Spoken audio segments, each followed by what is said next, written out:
What's going on? What up, world? This is Vinnie Rodriguez, known to many of you as 8-Figure Vision. I'm here today to share with you the next in our vast book series, which is No One Understands You and What to Do About It.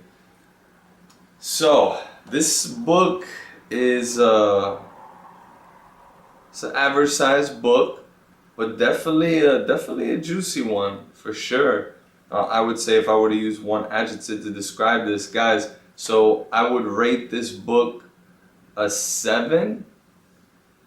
I would rate this book a 6 out of 8. I think this book is good. It's good. It's definitely something that gives you perspective on something we don't normally talk about, right? The woes and the quarrels that people have sometimes about, oh, why is it that people don't understand me? Oh, you know what? Since no one gets this, then I'm just gonna go do it myself because no one gets it. Oh man, I can't believe how many times I had to tell you the same thing, right? Those types of like quarrels that we have with ourselves and with people, and how that shows up. Well, we finally explore that in this book. So I'm gonna go over just some quick statements. Of course, I'm gonna go over some quick parts, which you guys always do. That's why, so that you don't have to go and do the reading on your own.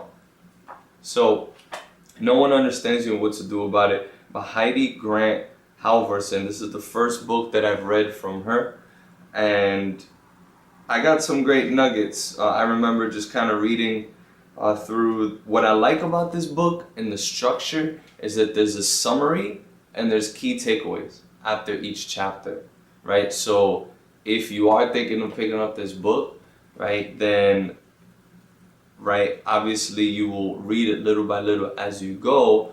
But if you can't always go to the end of the chapters, and you can get those takeaways really quickly, like some cliff notes. So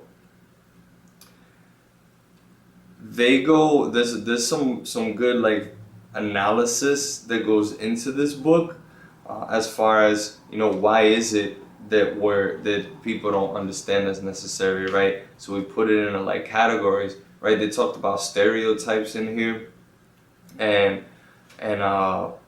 you know, that stereotypes are not necessarily someone's fault.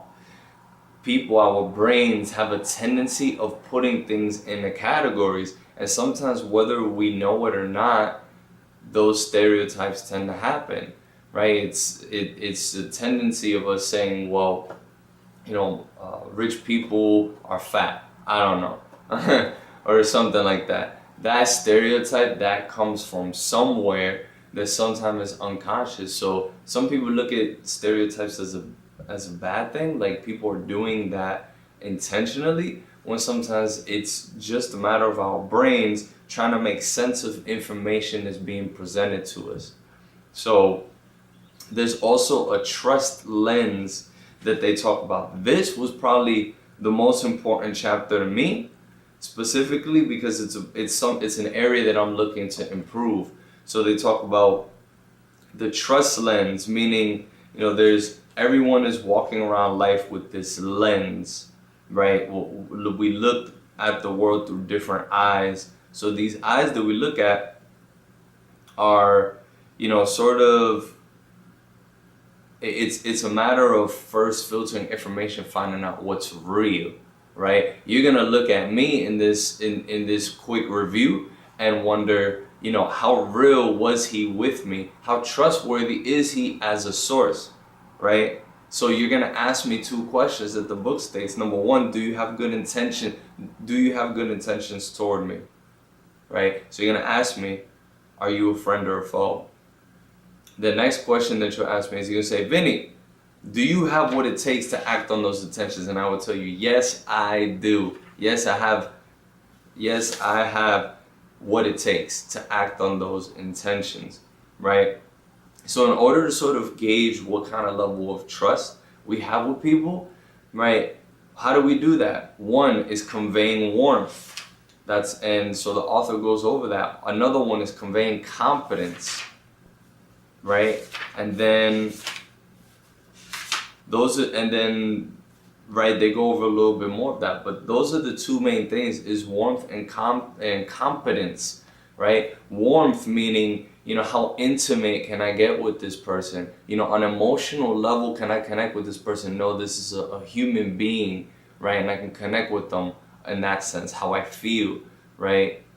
So that's something I really like. And she goes over, you know, paying attention, showing empathy, and also trusting someone first. Those are three things you can do to convey warmth. And the empathy part was very important to me because she gets very technical and she talks about things that you can say to show empathy. Empathy is something I'm very low on the scale with, but it is just something that's going to start implementing, such as, you know, when you want to convey empathy, say, I imagine you must have felt, right? Because that shows direct empathy. That shows that you're putting yourself in their shoes.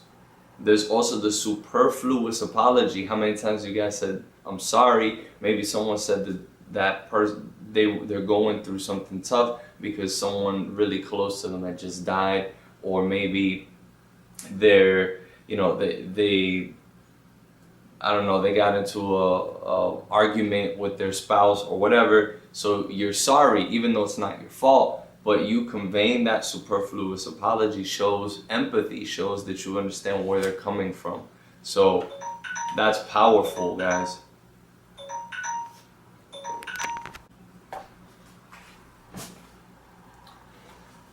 And how to convey competence, right? What is it? First of all, maybe we should go over what does it mean to be competent, right? What it means to be competent is someone, the way I look at it, is to be competent is someone who can handle the task, someone who can get the job done, someone who's knowledgeable about what it takes to accomplish something, to get from point A to point Z. So to me, that's what competence means. And the way she says that you can convey competence is by having willpower, right? If you have the willpower, by the way, I would suggest you guys go out and read and watch our book review on the book called Willpower. And, you know, that way you understand a little bit more about what willpower is, how do you get more of it, how do you treat willpower, and ensure you can maximize that out through your day. So I'll put that here in the video. But yeah, have willpower, or at least appear to have it. And beware of overconfidence, but definitely make sure you adopt the power pose, right? When I'm in this video with you, I adopt the power pose because I'm showing confidence with you that I can handle the task.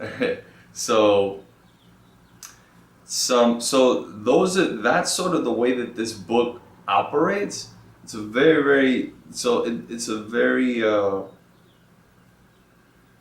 specific book when it goes into, you know, it breaks down, what does it actually mean when no one really understands you? You know, how do you get people to start understanding you a lot better, right? There's another thing about, she goes over perception, she goes over, you know, the consensus effect, and being an observer.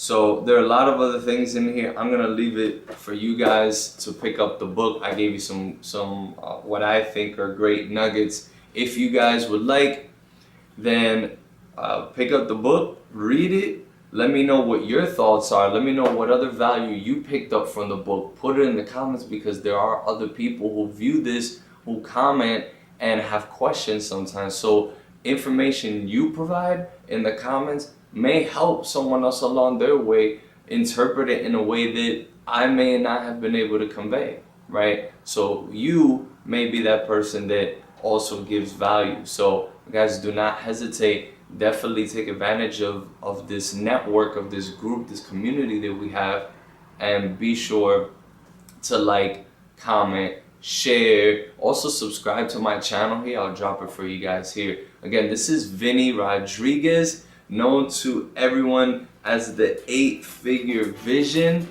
I'm here to convey the 8-figure vision with all of you, and this is part of Infinite Insights, the Infinite Insights movement. Again, dropping our Bats book series for today. And until tomorrow, guys. Until next time, I'll talk to you later.